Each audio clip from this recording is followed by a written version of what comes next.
Surah 42, Ash-Shoora. Consultations. Ayat 1-2. Allah, who deserves all hamd and glory and who is all-knowing, all-hearing, and the supreme lawmaker, says. Ayat 3. This book is being revealed to you through wahi. Wahi was also revealed to others, Anbiya, who preceded you. It is being sent by God, who is all wisdom and power. He has authority and control over everything, and this is based entirely on wisdom. His control is not irrational. Ayat 4.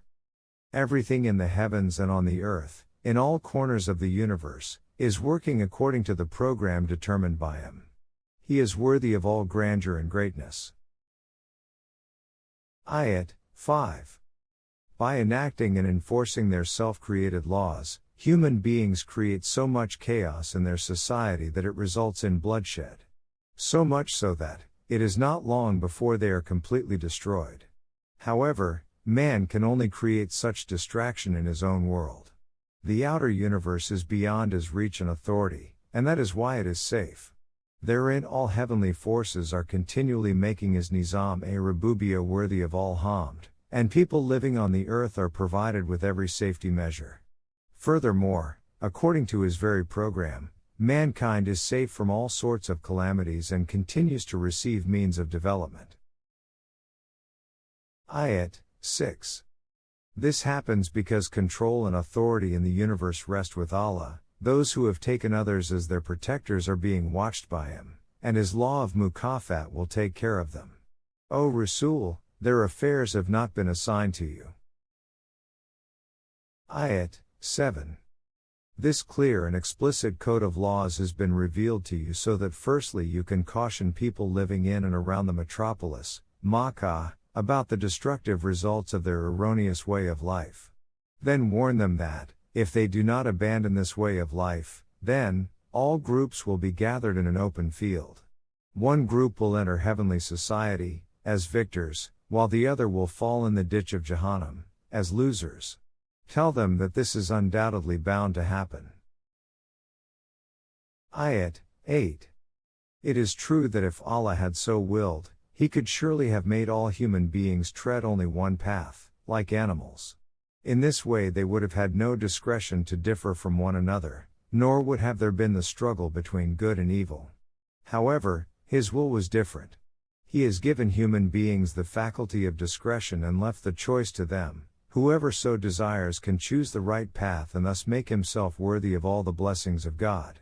But it should be clearly understood that, whosoever wishes can rebel, but the ultimate result will be doom. There will be no one to protect them from this doom or help them. Ayat 9. Ask them, why have they chosen others as their protectors, leaving God aside? Only Allah can be the protector. He alone can bring the dead to life. He has set measures for everything and has full control over them. Ayat 10. It is possible that you may disagree with one another due to various reasons, attitudes, or differences in personalities. The proper way to settle differences is to decide all matters in accordance with Allah's law, which is the final authority for everyone. This is the Allah, who is my Rabb. I place my trust in Him, and I shall always refer to His laws. Ayat 11. He created the universe. He has also made, from your kind, mates for you. They become your companions. Likewise, He has made pairs of cattle. He has thus arranged for an increase in your progeny. There cannot be anyone else like Him who can do all this. There is nothing like Him. He is all-hearing, all-seeing. Ayat 12. All power and authority in the universe, heavens and earth, belong to Him, and He holds the keys to all the treasures. All affairs are decided according to laws set by Him.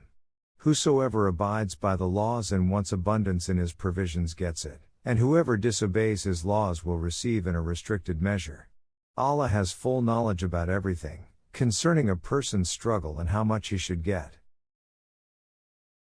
Ayat 13. Like His laws, which operate in the outer universe, He has devised laws for mankind. Since the beginning, these laws have been conveyed through wahi to Anbiya.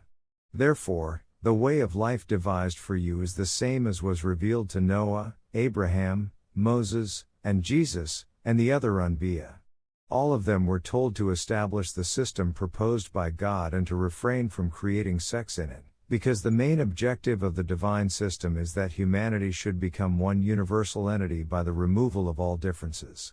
Your call for the removal of sectarian differences for the sake of unity is not acceptable to those who consider other powers as their helpers and to those who mix man-made rules with divine laws. Therefore, how can they come to the right path? As regards their objection to your selection as a Rasul, tell them, Allah Almighty selects the one He considers suitable for this important task. The selection is not according to your standards but according to His Mashiyah, program. Your task is to seek guidance from the wahi revealed to the Nabi. The guidance is available to anyone who seeks it willingly. It cannot benefit those who do not seek guidance. Ayat 14. Now the question arises that if Deen has been the same since the very beginning, then why did different religions come into existence and why have so many differences arisen amongst people?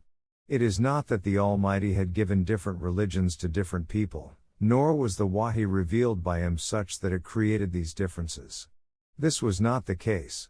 The fact is that, when a Nabi departed after removing differences in the light of wahi, his followers again divided themselves into factions due to personal pride, stubbornness, rivalries, and jealousies. This is how followers of one deen split into various factions. Had God so willed, their differences could have been decided upon immediately, but from the very beginning He had laid down the law that there would be a time lag between actions and their consequences. Accordingly, all this will be settled at the appropriate time. This book has been revealed to efface all differences. Had they thought about it with an unprejudiced mind, they would have easily united themselves into one entity by removing all differences. However, their stubbornness, prejudices, and personal interests are blocking their way. As such, the people to whom this book has been revealed are doubtful about it, and these doubts are disturbing them a great deal. Ayat 15. You need not worry or be sad about their attitude. Your job is to keep inviting them toward Deen, reach out to everyone and do this with steadfastness, as you have been commanded. In this regard, do not follow their whims and wishes.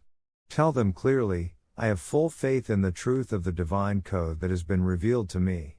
I have been commanded that, in spite of your opposition, I should ensure justice among you. You may believe in whatever you like, but my own faith is that Allah is my Rabb as well as yours. My mission is to establish His Nizam-e-Rububiyyah, without any distinction between people. If you oppose it, then, you will have to face the consequences of your actions, while we shall be responsible for ours. Let there be no contention between us. The issue is explicitly clear, you continue doing your own work, and we will carry on with ours. In spite of this, should you take up arms against us, then we too will be forced to come out against you. Eventually everything will be decided according to the divine laws. Ayat 16. Although many have rationally accepted it, there are people, like those who face consequences in the battlefield, who will continue to argue about the divine system. Everything has been made abundantly clear so that there should not be any doubt. According to the divine law, their dispute will be absolutely baseless, and therefore all their negative efforts will completely fail. They will have to face severe chastisement. Ayat 17. Allah has revealed this code of laws, setting forth the scales of truth and equity, the practical system, whereby every action will be appropriately assessed, and its consequences will appear forthwith. The opponents shall see for themselves the consequences of their opposition. Who knows? The time for the appearance of these results may well be very near. Ayat 18. People who do not believe in the law of Mukafat make a lot of noise and say, why does the revolution, the time when the consequences shall confront us, not occur soon? But those who believe in its truth know that its occurrence is an absolute reality. And they also realize that they will have to pass through difficult stages, each of which demands steadfastness. Accordingly, they are watchful of it. Remember that those who have the slightest doubt about its occurrence have indeed gone far astray. The ability to follow the right path depends on whether one believes in the law of mukafat. Ayat 19. Some people wonder that if these opponents are wrong, then why they have abundant wealth and means of sustenance. The reason is that as far as sustenance is concerned, Allah is most gracious to His subjects. He has devised means for obtaining sustenance. Those who work hard in accordance with these set laws will be rewarded for their labor. His laws are so strong and powerful that one's emotions or feelings cannot affect them. Ayat 20. Amongst the seekers of sustenance, there are two groups of people. One desires the pleasures of life, both in this world and in the hereafter. For them, we add to the fruits of their efforts. Both their present and their future are bright. The other group seeks only the material gains in the present worldly life. We do give them ample reward for their effort in this world, but they have no share in the pleasures of the future. Ayat 21. The path that these people have adopted for themselves has not been ordained by the Almighty. They have made other entities, their religious leaders, partners of God. These entities devise different ways, Sharia, for them. The deen, the way of life, that these entities promote has not been sanctioned by the divine law. God's law tells you one thing, while the Sharia of these religious leaders tells you something else. This is great shirk. Had there not been the law of respite, the consequences of their erroneous ways would have appeared before them immediately, and everything would indeed have been decided upon quickly. However, results are manifested only after the period of respite is over. At that time, these Zalimin will face grievous retribution. Ayat 22. When they face the consequences of their deeds, you will see the Zalimin tremble. If only they had believed that such a thing was bound to happen, then they would have retreated from the wrong path. On the contrary, those who believe in the divine law of mukafat and work according to His constructive program will be living in the blissful grandeur of Jannah. Their sustainer will provide them whatever they wish for. This indeed is a great favor. Can there be a greater blessing from God? Ayat 23. These are the bounties and blessings about which Allah gives glad tidings to those who believe in the truth of the divine laws and do righteous deeds. In this regard, O Rasul, tell them, I do not ask for any reward from you for saving you from destruction and bringing you toward God. But, you should give due regard to human relationships. Do not take your opposition to such extremes that you even forget the love and affection of your near and dear ones. According to our law, we will add to the prosperity of those who lead a righteous life. If you do so, you will see how Allah keeps you safe from dangers and how your efforts produce overwhelming results. Ayat 24. As for this divine code, wherein there is not an iota of self-interest, these people say that it has been fabricated by yourself and then falsely attributed to Allah. Ayat 25. You should tell these people that since the reasons have been explained to them clearly, if they leave the wrong path and adopt the right one, Allah's law of mukafat will efface the ill effects of their erroneous ways. Allah knows about everything that they have done and what they are doing at present, as well as the results and consequences. Ayat 26. As per His law, whenever they, the people who go astray, accept belief in the truth of His laws and work righteously as laid down by Him, then as a reward for their efforts, He bestows plentiful bounties and much more on them. However, those who continue to reject His laws and have no desire to leave their erroneous ways will have to face terrible punishment. If the Qur'an had not been revealed according to God's Mashiach, Allah would have sealed your heart, so that you would never have thought about it. However, the proof that this revelation is in fact from Allah and no one else, is that false ideologies and the systems based on them never endure. They are eventually effaced, but the system based on truth remains. As such, ensuing results will prove whether the system to which I invite you is based on truth or not. And Allah's law of mukafat has full knowledge of what is in their hearts. Neither can anyone defraud it, nor does it make errors in the compilation of results. Ayat 27. It is also a divine arrangement that, while human beings can violate ethical values, they cannot go against Allah's physical laws. If this was possible, imagine what they could have done. For example, as per His law, means of sustenance can be extracted from the earth according to set measures. If this was not the case, sustenance from the earth would have come out continuously, without any set standard or measure. It is thus possible that those who could have acquired possession of this abundant sustenance might have created havoc in the world. But Allah is fully aware of everything about His people and keeps full watch over them. That is why He has even set limits to man's choices. Ayat 28. By the same law, people become disappointed when rainfall fails, and they lose all hope. Then with the onset of rain, His benevolence is spread everywhere.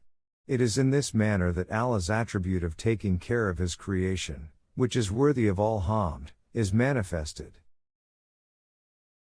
Ayat 29. His laws of nature are not confined to earth. They encompass the whole universe. That is why, among His signs are the very creation of the earth and other celestial bodies, as well as other living creatures which He has spread over them.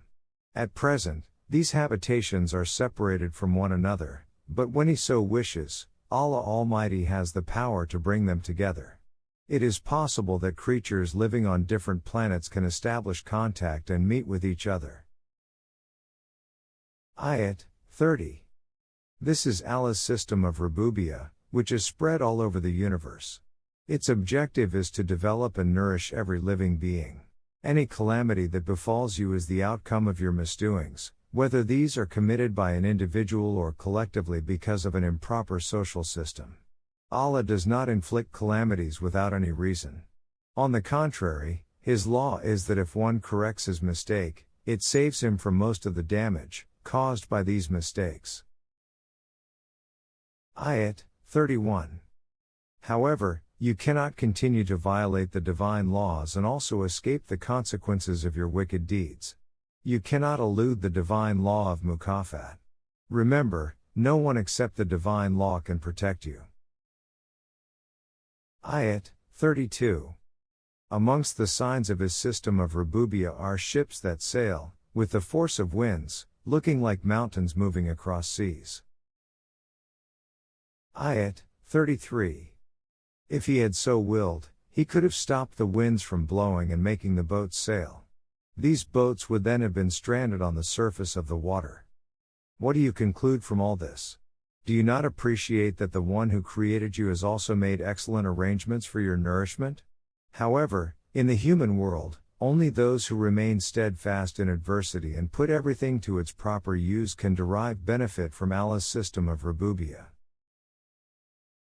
Ayat 34.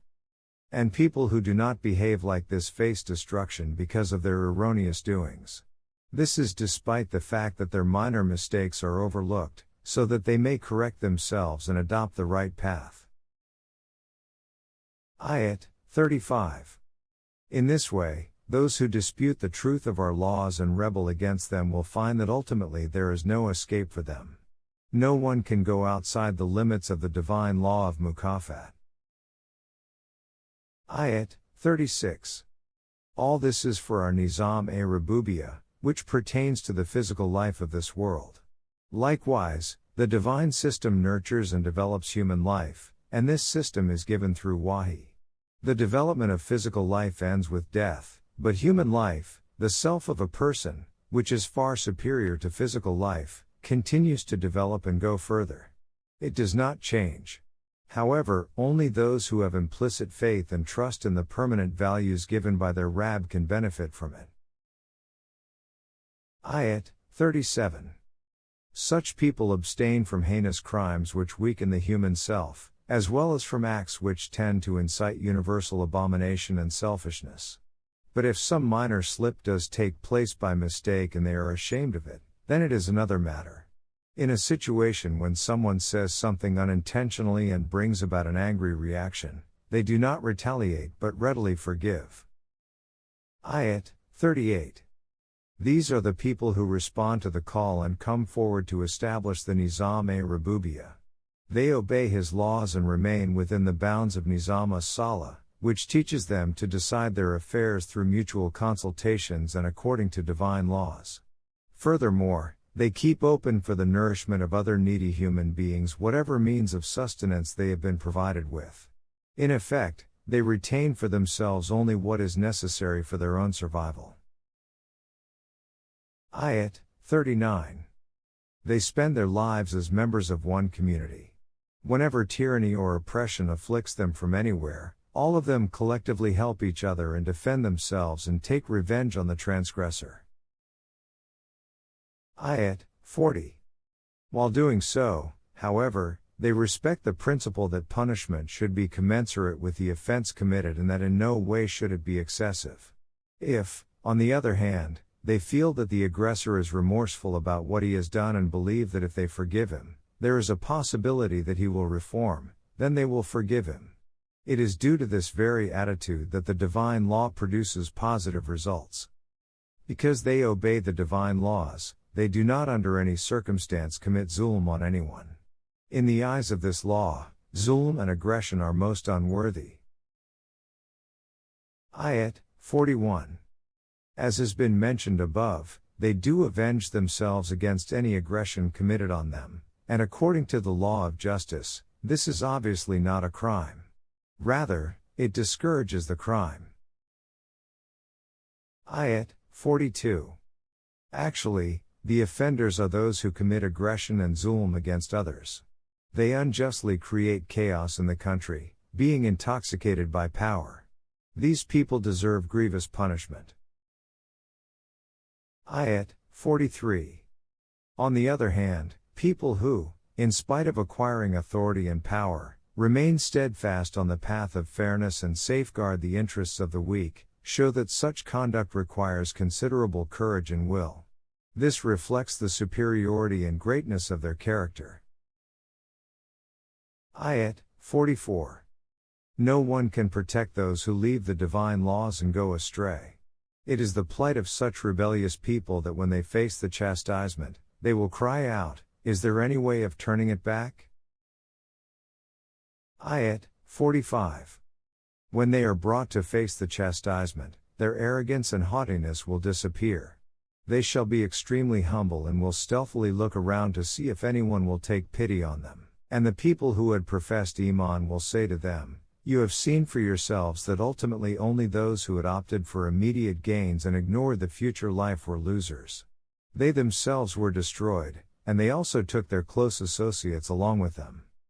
All of them will abide in lasting chastisement." Ayat 46. At that time, there will not be any protector who can help them. The only protector could have been the divine law which they had abandoned.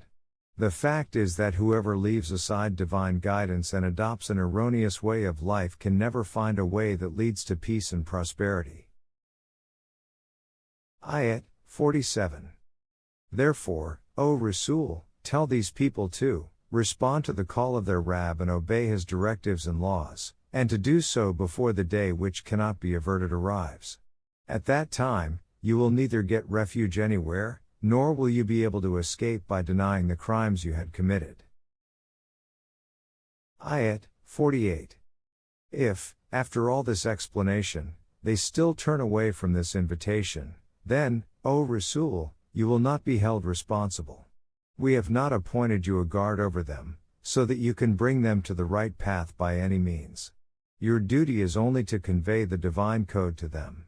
They are in a defiant mood because at present they have abundant means of sustenance. Also, the attitude of human beings is such that when one has the comforts and luxuries of life, one begins to exult, but when one gets into any difficulty and feels aggrieved, he holds Allah responsible, even if the misfortune is a consequence of his own doings.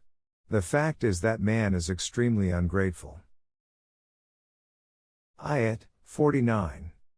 Their attitude does not make any difference to Allah. To Allah Almighty belongs sovereignty and command over whatever exists in the heavens and on the earth. Everything in the universe functions according to His laws, and even the physical life of human beings is not outside the ambit of His law. The wonderful phenomenon of creation also works according to His laws. This process includes human procreation, according to which some are bestowed with female and others with male offspring. Ayat 50.